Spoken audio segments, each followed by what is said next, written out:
ಅಯ್ಯೋ ಮುಖದ ಮೇಲೆ ಬಂಗು ಕಲೆಗಳು ಬಂದುಬಿಟ್ಟಿದೆ, ಏನು ಮಾಡೋದು, ಯಾವ ಕ್ರೀಮ್ ಹಚ್ಚೋದು, ಯಾವ ಮನೆಮದ್ದು ಹಚ್ಚೋದು ಅಂತೆಲ್ಲ ಯೋಚಿಸ್ತಾ ಇದ್ದೀರಾ?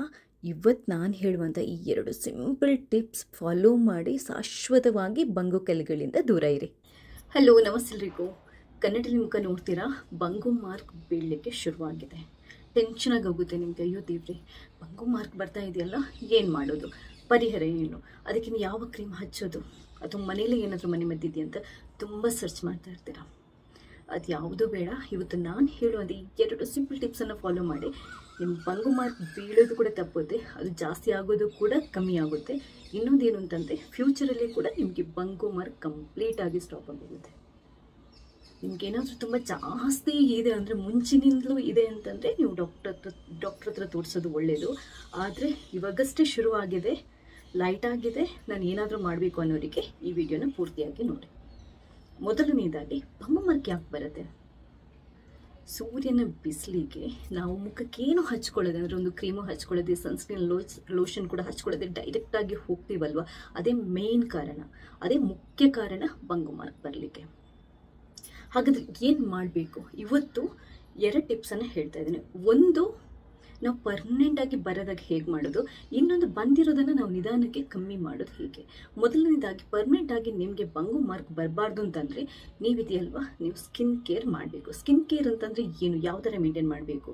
ಒಂದೇನು ಅಂತಂದರೆ, ಫಸ್ಟ್ ಆ್ಯಂಡ್ ತುಂಬ ಇಂಪಾರ್ಟೆಂಟ್, ಹೊರಗಡೆ ಸೂರ್ಯನ ಬಿಸಿಲಿಗೆ ಹೋಗುವಾಗ ನೀವು ಕಂಪಲ್ಸರಿಯಾಗಿ ಸನ್ಸ್ಕ್ರೀನ್ ಲೋಷನ್ ಹಚ್ಕೊಳ್ಳೇಬೇಕು. ಇವತ್ತಿನ ವಿಡಿಯೋದಲ್ಲಿ ನಾನು ಸನ್ಸ್ಕ್ರೀನ್ ಲೋಷನ್ದು ಲಿಂಕ್ ಬೇಕಾದರೂ ಹಾಕಿರ್ತೀನಿ. ನಿಮ್ಮ ಸ್ಕಿನ್ ಟೈಪ್ ಯಾವುದು ಅಂತ ನೋಡಿಕೊಂಡು ನೀವು ಆ ಸನ್ಸ್ಕ್ರೀನ್ ಲೋಷನನ್ನು ಪರ್ಚೇಸ್ ಮಾಡ್ಬೋದು. ಇನ್ನೊಂದು, ಹೊರಗಡೆ ಹೋಗುವಾಗ ಅದು ಮನೆಯಲ್ಲೇ ಇರಿ, ನಿಮ್ಮ ಜಾಸ್ತಿ ಬಿಸಿಲಿರುವ ಏರಿಯಾ ಆದರೆ ನೀವು ಮನೆಯಲ್ಲಿರಿ, ತೊಂದರೆ ಇಲ್ಲ, ನೀವು ಸನ್ಸ್ಕ್ರೀನ್ ಲೋಷನನ್ನು ಹಚ್ಕೊಳ್ಳಿ. ಹಾಗೆಯೇ ಮಾಯ್ಶ್ಚರೈಸರ್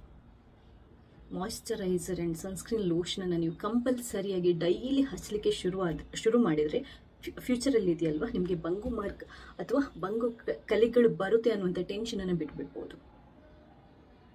ಸೂರ್ಯನ ಕಿರಣಗಳು ಅಥವಾ UV ರೇಸ್ ಇದೆಯಲ್ವ, ಅದೇ ನಮ್ಮ ಮುಖದಲ್ಲಿ ಅಥವಾ ನಮ್ಮ ಸ್ಕಿನ್ನಲ್ಲಿ ಈ ಮೆಲನಿನ್ ಅಂತ ಒಂದು ಅಂಶ ಇದೆ, ಅದನ್ನ ಜಾಸ್ತಿ ಪ್ರೊಡ್ಯೂಸ್ ಮಾಡಲಿಕ್ಕೆ ಅದು ಹೆಲ್ಪ್ ಮಾಡುತ್ತೆ. ಆ ಮೆಲನಿನ್ ಜಾಸ್ತಿ ಪ್ರೊಡ್ಯೂಸ್ ಆದರೆ ಏನಾಗುತ್ತೆ ಅಂತಂದರೆ ಬಂಗು ಮಾರ್ಕ್ ಬೀಳುತ್ತೆ, ಪಿಗ್ಮೆಂಟೇಷನ್ ಜಾಸ್ತಿ ಆಗುತ್ತೆ. ಆದ್ದರಿಂದ ಅದು ಬರಬಾರ್ದು ಅಂತಂದರೆ ನೀವು ಸನ್ಸ್ಕ್ರೀನ್ ಲೋಷನನ್ನು ಹೊರಗಡೆ ಹೋಗೋಕೆ ಹಚ್ಕೊಳ್ಳೇಬೇಕು. ಇದು ಕಂಪಲ್ಸರಿ. ನೀವು ಬೇಕಾದರೆ ಇದ್ರ ಬಗ್ಗೆ ತುಂಬ ರಿಸರ್ಚ್ ಮಾಡಿ, ನಿಮಗೆ ತುಂಬ ತುಂಬ ತುಂಬ ಮಾಹಿತಿಗಳು ಸಿಗುತ್ತೆ.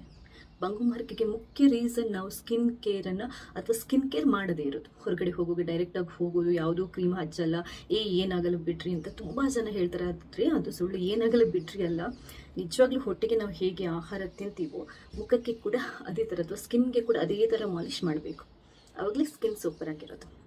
ಅದರಿಂದ ಹೊರಗಡೆ ನಿಮಗೆ ಬಂಗು ಮಾರ್ಕ್ ಇರಲಿ ಇಲ್ಲದಿರಲಿ, ಹೊರಗಡೆ ಹೋಗುವಾಗ ಸನ್ಸ್ಕ್ರೀನ್ ಲೋಷನನ್ನು ಕಂಪಲ್ಸರಿಗೆ ಹಚ್ಕೊಂಡು ಹೋಗಿ. ಮಾಯ್ಶ್ಚರೈಸರ್ ಕೂಡ ಹಚ್ಚುವಂಥ ಪ್ರಾಕ್ಟೀಸ್ ಇಟ್ಕೊಳ್ಳಿ. ಇದು ಒಂದು, ಬಂಗು ಮಾರ್ಕ್ ಯಾವತ್ತೂ ಬರೋದಾಗೆ ತಡೆಯಲಿಕ್ಕೆ. ಬಂದ ನಂತರ ಏನು ಮಾಡೋದು? ಇವತ್ತು ಅದ್ಭುತವಾಗಿರುವಂಥ ಫೇಸ್ ಪ್ಯಾಕ್ ಬಗ್ಗೆ ಹೇಳ್ತಾ ಇದ್ದೀನಿ, ಅದನ್ನು ಮಾಡಿ ತೋರಿಸ್ತಾ ಇದ್ದೀನಿ ಕೂಡ. ಈ ವಿಡಿಯೋ ಪೂರ್ತಿಯಾಗಿ ನೋಡಿ, ಈ ವಿಡಿಯೋದಲ್ಲಿ ಹೇಳ್ತೀನಿ, ನಿಮಗೆ ಸ್ಟೆಪ್ ಬೈ ಸ್ಟೆಪ್ ಎಕ್ಸ್ಪ್ಲೈನ್ ಮಾಡ್ತಾ ಇದ್ದೀನಿ.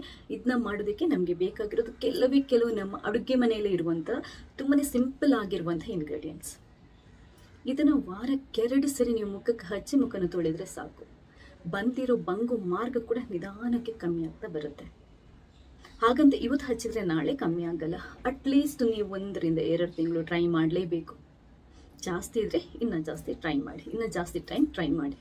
ಸೊ ವಿಡಿಯೋನ ಪೂರ್ತಿಯಾಗಿ ನೋಡಿ. ವಿಡಿಯೋ ಇಷ್ಟ ಆದರೆ ಲೈಕ್ ಮಾಡಿ. ನೀವೇನಾದರೂ ನನ್ನ ಚಾನಲ್ಗೆ ಸಬ್ಸ್ಕ್ರೈಬ್ ಆಗಿಲ್ಲದಿದ್ದರೆ ದಯವಿಟ್ಟು ಸಬ್ಸ್ಕ್ರೈಬ್ ಆಗಿ, ಯಾಕಂತಂದರೆ ನಾನು ನೆಕ್ಸ್ಟ್ ಹಾಕುವಂಥ ಎಲ್ಲ ವೀಡಿಯೋಗಳನ್ನು ನೀವು ಮಿಸ್ ಮಾಡದೆ ನೋಡ್ಕೋಬೋದು.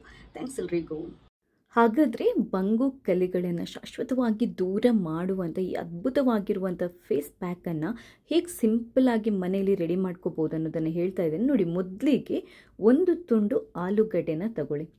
ಆಲೂಗಡ್ಡೆನ ತಗೊಂಡು ಈ ಥರ ನೀವು ತುರಿದ್ಕೋಬೇಕು. ತುರಿದಾದ ನಂತರ ಅದನ್ನ ಒಂದು ಬಟ್ಟೆಗೆ ಹಾಕಿಬಿಟ್ಟು ಅದರಿಂದ ನಾವು ರಸನ ತೆಗಿಬೇಕು. ಇಲ್ಲಿ ಒಂದು ನೆನ್ಪಿಟ್ಕೊಳ್ಳಿ, ನೀವು 1 ಸರಿ ಆಲೂಗಡ್ಡೆಯ ರಸನ ತಗೊಂಡ್ರೆ ಅದನ್ನ ಫ್ರಿಜ್ಜಲ್ಲಿಟ್ಟು 2ನೇ ದಿನ 3ನೇ ದಿನ ಉಪಯೋಗ ಮಾಡುವಂಗಿಲ್ಲ. ಆಲೂಗಡ್ಡೆ ರಸ ನಾವು 1 ಟೈಮ್ ಆವಾಗಲೇ ಫ್ರೆಶ್ ಆಗಿ ಉಪಯೋಗ ಮಾಡಬೇಕು. ಈಗ ಒಂದು ಬೌಲಿಗೆ 2 ಚಮಚದಷ್ಟು ಕಡಲೆ ಹಿಟ್ಟನ್ನು ಹಾಕ್ಕೊಳ್ಳಿ. ಚಿಟಿಕೆಯಷ್ಟು ಅರಿಶಿನ ಪುಡಿಯನ್ನು ಹಾಕ್ಕೊಳ್ಳಿ. ಅದಾದ ನಂತರ ಒಂದು 1/4 ಚಮಚದಷ್ಟು ಜೇನುತುಪ್ಪನ ಅದಕ್ಕೆ ಸೇರಿಸಬೇಕು. ಅದಾದ ನಂತರ ನೋಡಿ, ಇದು ತುಂಬ ಮುಖ್ಯವಾಗಿರುವಂಥದ್ದು. ಇದು ಏನು ಅಂತಂದರೆ ಅಕ್ಕಿ ನೀರು. ಅಕ್ಕಿ ನೀರು ಅಂತಂದರೆ ನೀವು ರಾತ್ರಿ ಅಕ್ಕಿನ ತೊಳೆದ್ಬಿಟ್ಟು ಒಂದು ಬೌಲಿಗೆ ಹಾಕಿ ಇಟ್ಬಿಟ್ರೆ ಬೆಳಗ್ಗೆ ಆ ನೀರನ್ನು ಉಪಯೋಗ ಮಾಡ್ಬೋದು, ಅಥವಾ ಗಂಜಿ ತಿಳಿಯನ್ನು ಬೇಕಾದರೂ ಒಂದು 2 ಚಮಚದಷ್ಟು ಉಪಯೋಗ ಮಾಡ್ಬೋದು. ಇನ್ನೊಂದು ಮುಖ್ಯವಾದ ವಸ್ತು, ನಾವು ಆಲ್ರೆಡಿ ನಾನು ನಿಮಗೆ ಹೇಳಿರುವಂಥದ್ದು 2 ಚಮಚದಷ್ಟು ಆಲೂಗಡ್ಡೆ ರಸ. ಜಾಸ್ತಿ ಆದರೆ ಇಟ್ಬೇಡಿ ಅಥವಾ ಚೆಲ್ಬಿಡಿ, ಅದನ್ನ ನೆಕ್ಸ್ಟ್ ಏನಕ್ಕೆ ಉಪಯೋಗ ಮಾಡಬೇಡಿ.